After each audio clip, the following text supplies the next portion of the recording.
So picking up around letter D and E. Letter D had to do with migration. Again, so if you think about the movement of people, people are moving throughout the country. Right? Migration refers to movement within the United States, within the borders. Immigration is going to refer to people coming from outside the U.S. into the U.S. and becoming Americans. And both are happening in this period once again after the war ends. But especially in terms of this migration, you have people moving from farms to urban areas in the South, bigger cities in the South, looking for work, white and black folks. You have folks going from the South to the North, moving around within the South, looking for family and other things. Just a lot of movement, a lot of transition, I guess would be another good word. Especially, obviously, we're interested in what African Americans are going to be doing. And they're moving, right? Many of them are defining freedom as the ability to now move, whether it's searching for families or what have you. In addition, letter E, I wanted to emphasize this theme of fear. Often when you're thinking about psychology, why people are doing what they're doing and how their mind may propel them to do certain things, we think about a motivation like fear. Right? People often do things because they're afraid, whether it's logical or not, right? Whether it's a logical fear or not, almost doesn't matter. Right? When you really are afraid of something, it may motivate you to behave in certain ways, and we'll try to wrap our minds around that. How is it that race, for example, is going to become a major fear motivator? Remember, there's this tremendous fear that now African Americans are going to dominate politics, that they may dominate whites in the South. There's a tremendous fear, and I could think probably, an honest fear if you really think about what had been happening and how rapidly things change or tip. It probably was good that folks were afraid, because it could have went a whole different way than it's going to go. Especially in terms of voting. A place like South Carolina, I mentioned as an example. South Carolina had black majority populations in various areas. Even as a colony, it had a large African American population. So then all of a sudden, if folks are voting, they now have voting power. They could vote whoever they want. And this is going to be a very fearful thing for especially white Southerners, and a very empowering thing for African Americans. We'll see for a moment there, it seemed like something might be possible in Reconstruction, especially in terms of African Americans sending a number of delegates to state constitutions, right, as they're redrawing state constitutions to be accepted back into the Union. Many of these states are going to send majority black delegates. So all of a sudden, white Southerners are feeling politically dominated, politically weak, or less powerful than they were previously. And this is going to lead to tremendous fear, tremendous fear. So think about fear in economics as major motivators for people in this time period, how we might understand the choices that they're making and the significance of those choices. I may have given you these terms last time, but I may not have, so let's go through them really quickly. I told you that I was going to give you two quick Latin terms, and they appear on the handout. De jure and de facto. D-E-J-U-R-E and D-E-F-A-C-T-O. De jure and de facto. Essentially, we can use these terms to talk about different versions of Jim Crow segregation that's going to rise up. We can use them to talk about the types of laws and rules that are going to get passed in this society as it reconstructs itself. And I'll give you some examples of what I mean here. De jure and de facto racial supremacy. So we know that racial supremacy gets reinstituted. Right? Slavery ends. There's this moment of opportunity when people are figuring it out. And we know that it becomes a system of racial supremacy again. How does that happen? In some respects, it's going to be a process. And you're going to see it in at least two forms. De jure, sort of written rules in law. Essentially, de jure means in law. And de facto, sort of everyday common practice.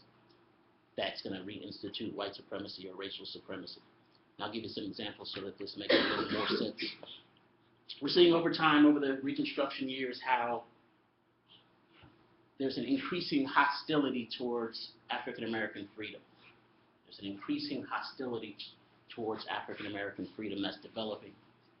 Even early on, right? Even early on, I gave you the example last time of the Ku Klux Klan. The Ku Klux Klan is founded in 1867, only 2 years after the war ends.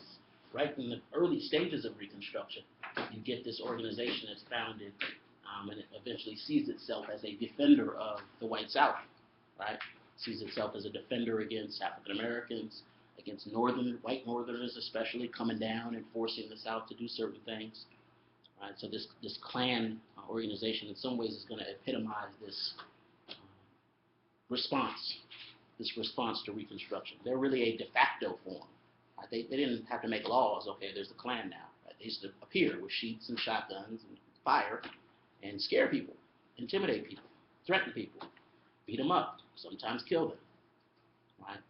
If they do certain things like try to vote or open a business that's a little too successful or act uppity, right? Assert their citizenship rights in many ways. So the Klan is a good example of de facto white supremacy, kind of everyday forms. Yeah, you have the right to vote, the 15th Amendment, right, technically. It's a de jure right. But the de facto Klan may have something to say about that. Right? So these two things are going to work together, de jure and de facto white supremacy. There's an increasingly hostile environment that leads to the passage of black codes. What are black codes? What does that term refer to? They're like a set of laws in the southern states to keep black people from voting, doing pretty much anything to keep that would make them successful economically. So exactly, they're specifically targeted African American freedom and success, limiting that freedom and success. But they were specific laws only for the African American population, directed only to the black population. That's called black codes? Black codes, C-O-D-E-S. They developed essentially from slave codes. Slave codes existed during slavery, right? Things like if you left the plantation, you had to have a written pass from your master, or sometimes arbitrary kinds of things. Can't have more than 3 slaves together at night in the woods without a white person present. Right? You can think how the fear plays into some of the random sounding rules, but it's about control. Right? It's about control. So I'll give you some examples of black codes. Well, now slavery's gone, so you get these new rules slowly being instituted, first on a local level. At first it's just a local level. This is long before it becomes national law, that Jim Crow as a system becomes a national system of separate but equal and separate race, all that kind of stuff. First they develop locally. Some examples, vagrancy laws. Vagrancy. You still see signs for no vagrancy. Right? You go to 7-Eleven or go to any kind of convenience store, right? Sometimes you'll see signs outside, no vagrants. They don't want people just hanging out, chilling in the front, basically, for whatever reason, make their business look bad or what have you. Essentially, you couldn't just be hanging out. What vagrancy laws were, you had to prove that you had a job. So think of this free black population, especially 4 million slaves that are suddenly free, have to prove that they have employment. If you could not prove that, if you were just chilling, you could be thrown in jail for vagrancy. Like solicitation? Hmm? Like solicitation? In a sense, was solicitation like prostitution? Solicitation? Is that what you said? Solicitation? Yeah. You can't, in some ways it's similar, right? If you're just hanging out, especially those laws can be used to target people that they think are engaging in prostitution or illegal activity. In this case, it had to do with just being there, right? Not being able to prove that you had a job or a connection to, especially a connection to a white person. It was a way of reinstituting a labor system. Remember, these 4 million people were picking all this cotton. Who's going to do it now? So you're starting to see mechanisms put in place to kind of reinstitute systems that are kind of like slavery, but in a different name. So you want them working. They're free now, but you want them still to be working. You got a question? No. So vagrancy laws, this is what they do. If you got arrested for vagrancy, they throw you in jail, but you wouldn't just stay in jail. Usually what would happen is they'd get a few folks in jail, and then you might be hired out to a chain gang. You see folks digging ditches on the side of the road. We now have modern forms of chain gangs in certain states.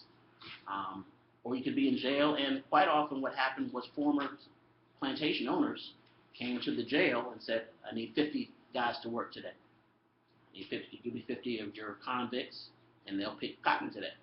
So imagine if you were a former cotton picker for Mr. Jones, right? You hated Mr. Jones. So you're free now. You say, I'm not going to work for you anymore. Right? Figured out what you're going to do. You get thrown in jail for vagrancy. Mr. Jones comes down to the courthouse, hires out 50, which happens to include most of his former slaves. You might end up working back on the same plantation you were working on for free because you're now a convict.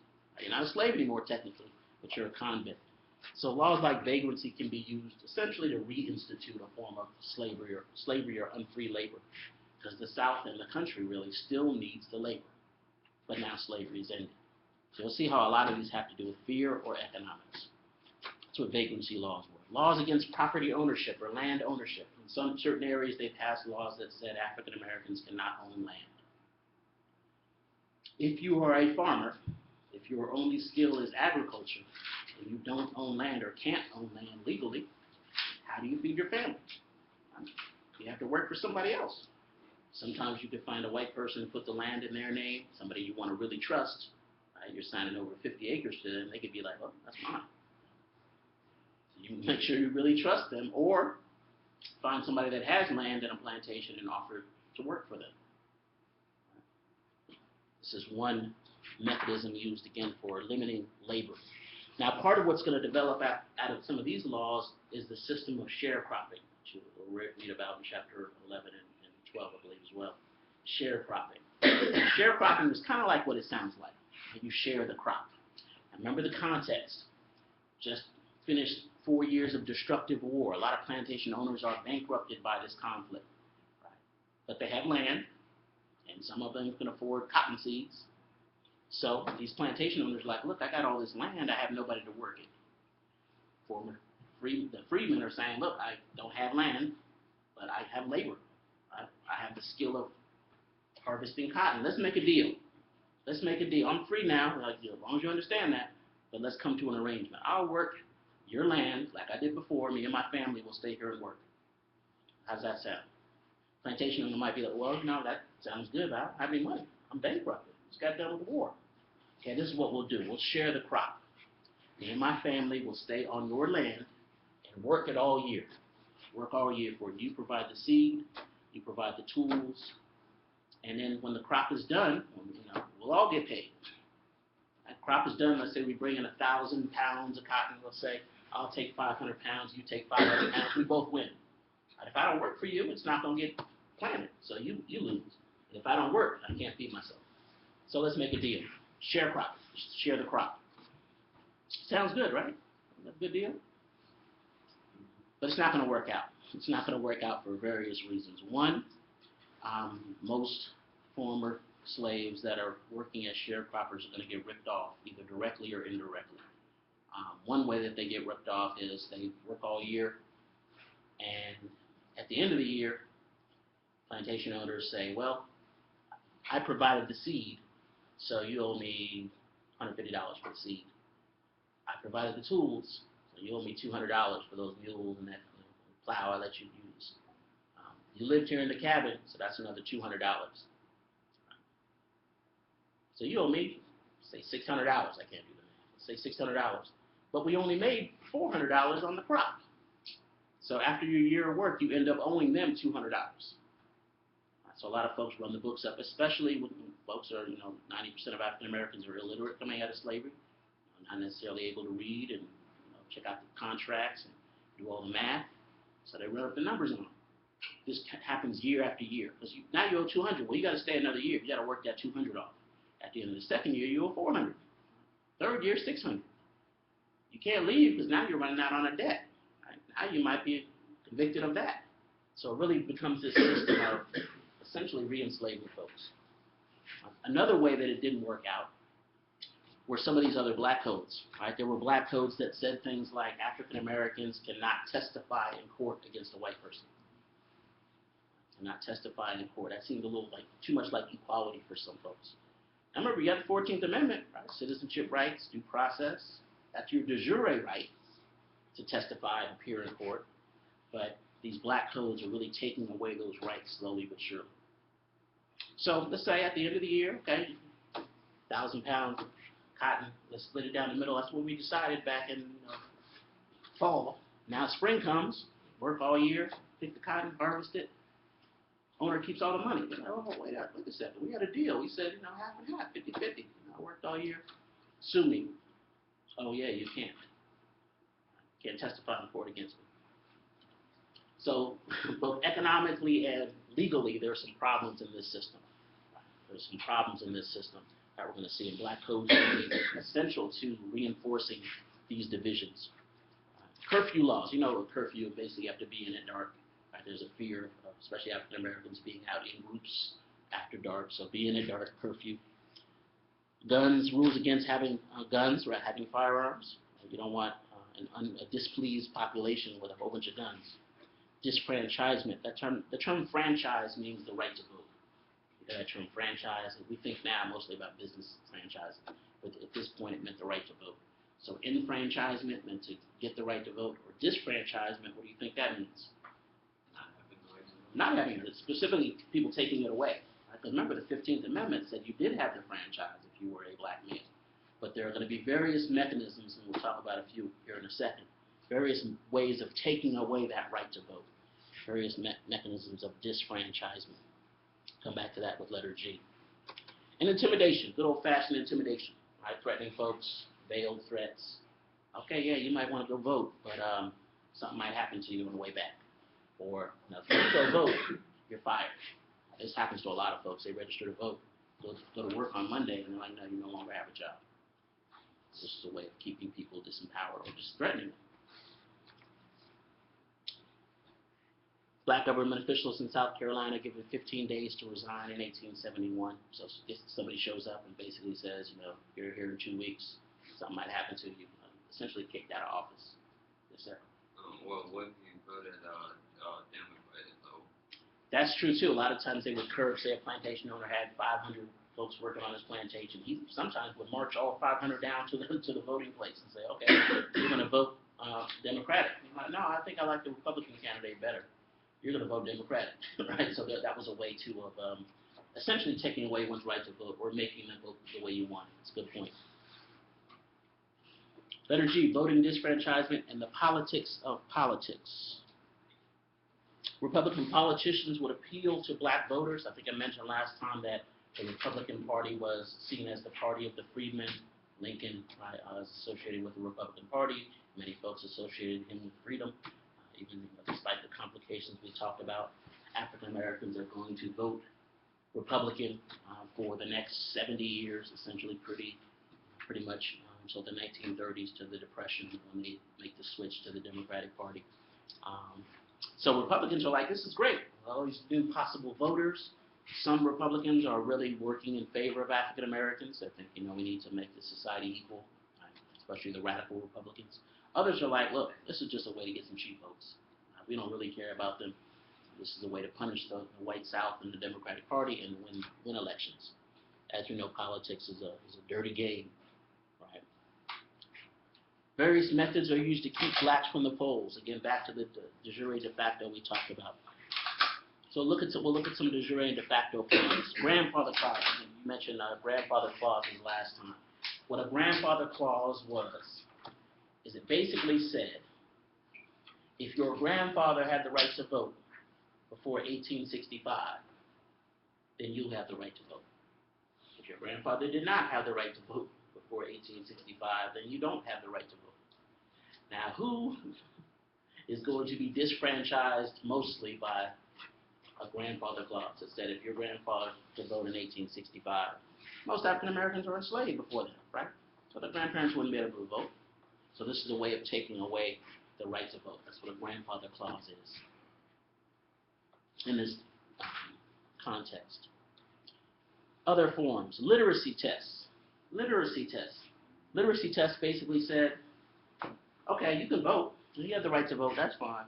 Just read first before you can vote. You see some of this in the movie Selma, for example. Literacy tests are still used well into the 1960s. In places. Okay, you can vote, but just interpret this part of the Constitution for me. You guys, anybody see Selma yet? If you haven't, I plan to. I'll make it extra credit, so go ahead and do so. Support that. You see Oprah in that film, right? She goes down to the courthouse and she tries to say, okay, interpret this Constitution. She's running it down. Who are the representatives, in the state of Mississippi and all that? Ask you all these random kind of questions essentially to disqualify you from voting. There's a pretty famous story out of the 1960s that talked about this African-American college professor, I think it was, who they're trying to use him to get around these literacy tests, right? Because they're really crazy, some of them. Most Americans can't, the whole Constitution and stuff. So it's really interesting to use that to disqualify people from voting. So this guy goes, this African American professor goes down to vote, and they say, okay, read the Constitution. He says something like, oh, well, that's no problem. I teach law, so it's all good. What part do you want? He flips it. We the people, this and that. They're like, oh, okay, well, we'll read this one. This one's in German. I'm like, German? Yeah, read it. Then you can vote. Okay, I happen to speak German. I was in the military, so this is what you want. Sprechen Sie Deutsch, blah blah blah. Right? They're like, oh, okay, it's a smart dude. French? Oh yeah, I got that. They give him another one. What does this mean? What does this mean? Sometimes you had to read it. Sometimes you had to interpret. So they interpret this. What does this mean? They give him a version in Sanskrit, ancient language in Sanskrit, and they say, what does this mean? He looks at him and says, this means you don't want me to vote. So there's going to be various means to use to take away this right to vote. Whatever means necessary, essentially, to deny people the right to vote. Literacy tests could be used in that way. Poll taxes. Poll tax. Some say, okay, yeah, you can vote. Come on down to the courthouse on Saturday. When you come down on Saturday, they say, oh yeah, come on in this way. Oh, before you come in, there's a poll tax you have to pay. $1,000. What? Yeah, you got to pay $1,000 for your poll tax, then you can go ahead and vote. Well, nobody has that. And so it's, again, a way of disqualifying people. Now, what's interesting about literacy tests and poll taxes especially, they might also disqualify poor whites who overwhelmingly were illiterate, especially in the South. Or we're not going to have a whole bunch of money for a poll tax. So it really was one way of wealthy whites in the South kind of eliminating a lot of their competition from both African Americans and lower class folks of all colors. Right, so these mechanisms can be used in a number of ways. So those are some examples of de jure and de facto. Yeah, you have the right legally, but can you really exercise that right? De jure right, you could go down to the courthouse and read it, right? It says, okay, we should have separate hotels and things. That might be written in City Hall in 1875. But most laws were just unofficial. For example, you're walking down a sidewalk in the South in that period. If you're an African American person, you're walking, someone's coming towards you, if a white person was coming towards you, you had to get off the curb, stand in the mud essentially. Didn't matter if it was a little 3-year-old kid walking towards you, you were, old black grandmother. You had to get off the curb, wait for them to pass, then you can get back on and keep walking. Seen as one of the unwritten rules of Jim Crow. If you did not do so, and some folks said, oh, get off the curb, you get attacked, beaten up, even killed. Now, you wouldn't go to the courthouse and read that, get off the curb. It was a de facto rule, unofficial, unwritten, yet you knew that you had to do it, otherwise things might happen. Right? So these are de facto and de jure rules to keep in mind how the system of Jim Crow, or separate but equal, is really getting put into place slowly at first, and then it's going to pick up steam. Why intimidate or disfranchise folks? What's the goal? The goal was not to just kill all black people. Right? That's too simple. Remember, they needed their labor. Right? They needed somebody to do all this work that they had been doing for the last couple hundred years. But they didn't want them voting. They didn't want them getting out of their quote-unquote place economically. They wanted them controlled. So that's really the goal of this intimidation and these rules, is to kind of keep them limited. They didn't want them mixing across the racial lines. That was a huge fear as well. It's what they called social equality back then. So how do you keep the labor, but don't really have to sort of experience these people as free and equal? Keep them away from the polls. Most of these tactics are going to be effective after 1870 or so, but remember, there are still Union Army troops in the South supposedly making sure that Reconstruction goes smoothly. And these rules are getting established even while the North is still occupying the South. What we're starting to see is that the North's kind of getting tired. Reconstruction is expensive for the country, and folks are kind of getting to the point where, let's let the South deal with this quote-unquote Negro problem. 90 to 95% of African Americans live in the South at this point. So somebody up in Boston is like, man, why are we paying all this money for it? Let them deal with that. So many people are already getting tired of Reconstruction. It's seen as too expensive. Yet there's already stuff happening by the early 1870s. KKK is on the rise, right? They're going to go out of style for a minute, but other organizations come in play as well. People are getting beaten up and whipped, especially African Americans that try to vote, and especially whites from the north that come down.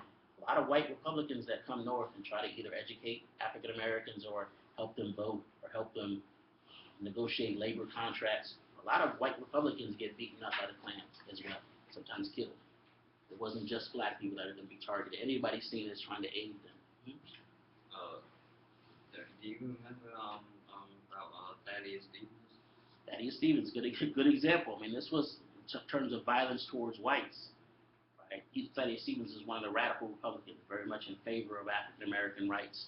And I gave you guys the example before of violence in Congress. Right? Violence in Preston Brooks in particular, seen as, he saw Thaddeus Stevens and others as insulting the white South. Right? And they beat him up, right? Beat him up in the courthouse with a cane, knock him unconscious.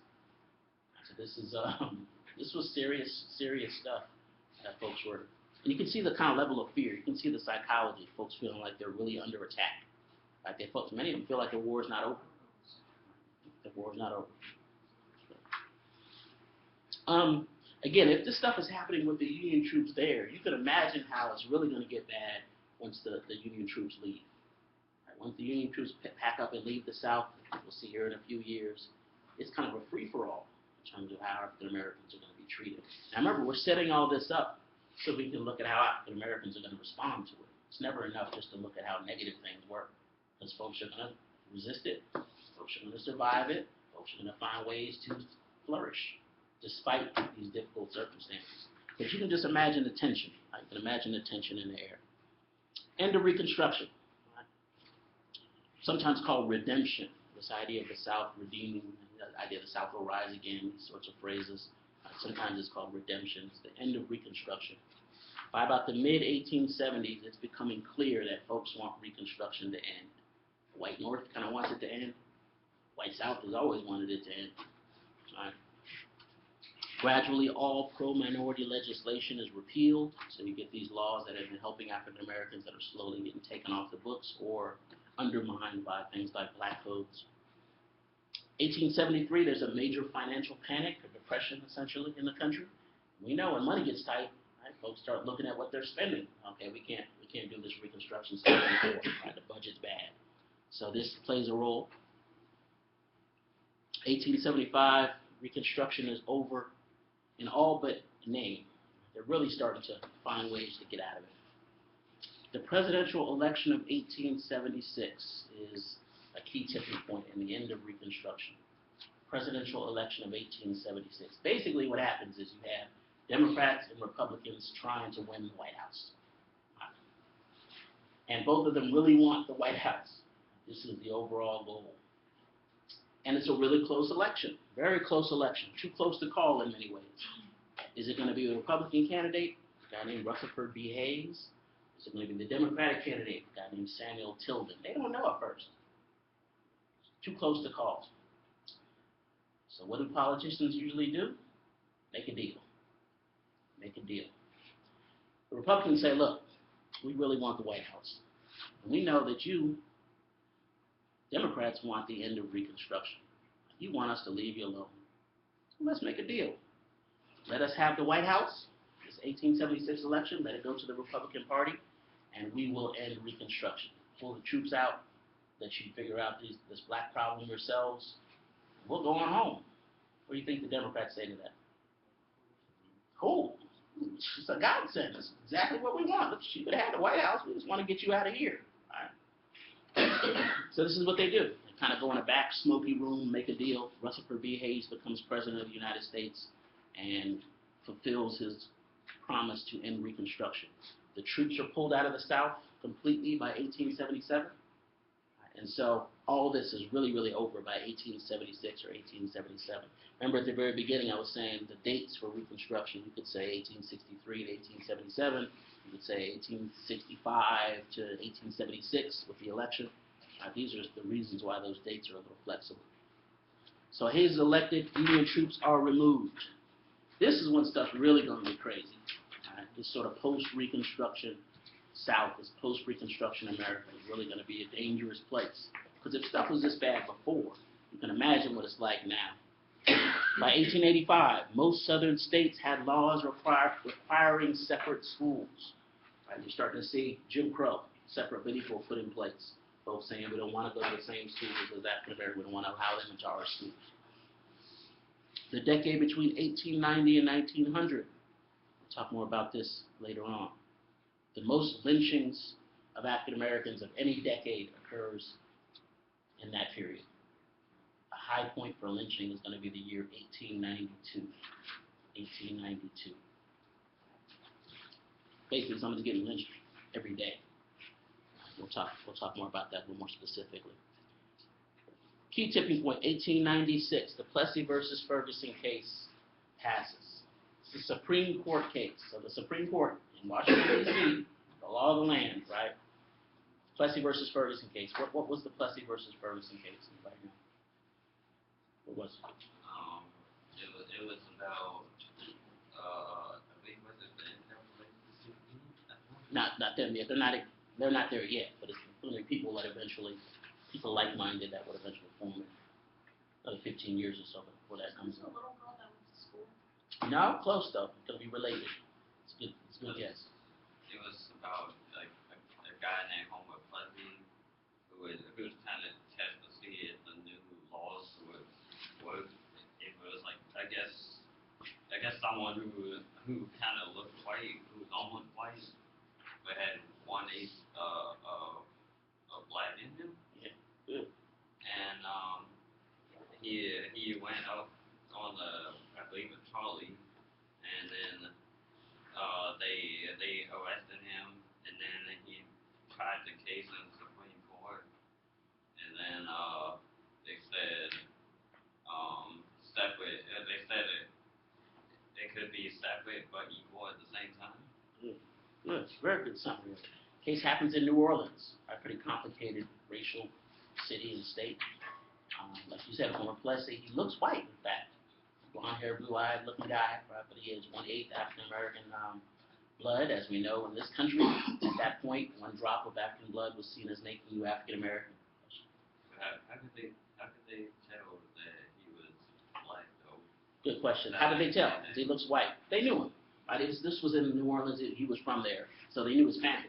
They're like, oh yeah, that's Homer. He's black. He looked white. He's black. Remember, we're talking about social construction of race, right?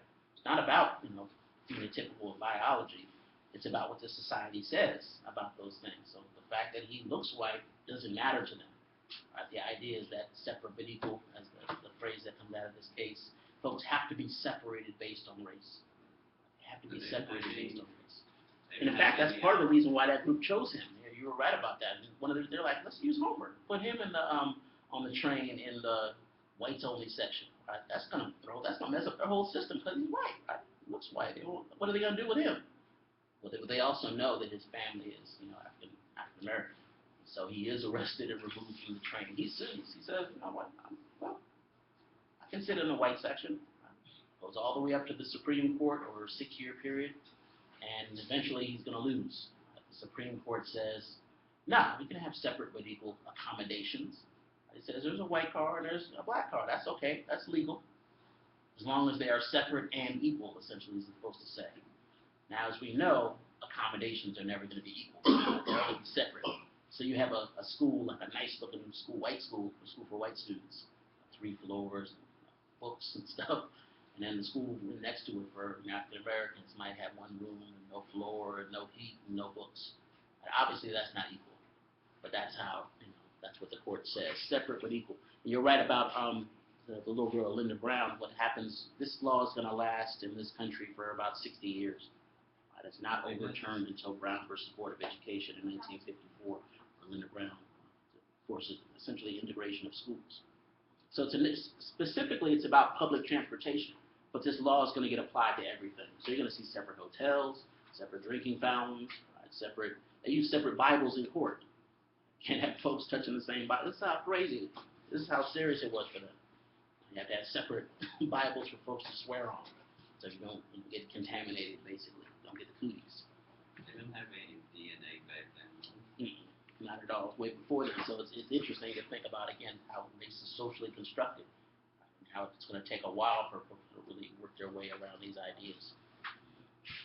So what happens is, I mean, this is essentially an overview of Reconstruction. I wanted you to think about the politics. I wanted you to think about the psychology, the fear of folks during Reconstruction. Now, this sets up what we're looking at really the rest of the semester. How do people respond to it? African Americans are not going to take this lying down. They're not going to say, okay, well, we'll just go back to slavery. Right? That doesn't happen. What you have is a whole bunch of folks figuring out ways to resist. I have a clip, a film clip I'm putting up on the blackboard called The Rise and Fall of Jim Crow that talks about some of the various responses. But there are going to be a number of different responses. And in particular, on the handout, you'll see two very important examples that we'll talk about next week. Booker T. Washington and W.E.B. Du Bois. They really have a very important debate at the turn of the century, around 1890s and 1900, about how should one respond to this? How should you respond to Jim Crow? How should you respond to racism? In some ways, this is a debate we're still having. Right? How should you respond to these issues? Non-violently, violently? Typically in though? Not necessarily. Maybe it just changes. That's what we want to trace. That's why we have to lay the context out to see what folks are responding to. Any questions about this overview?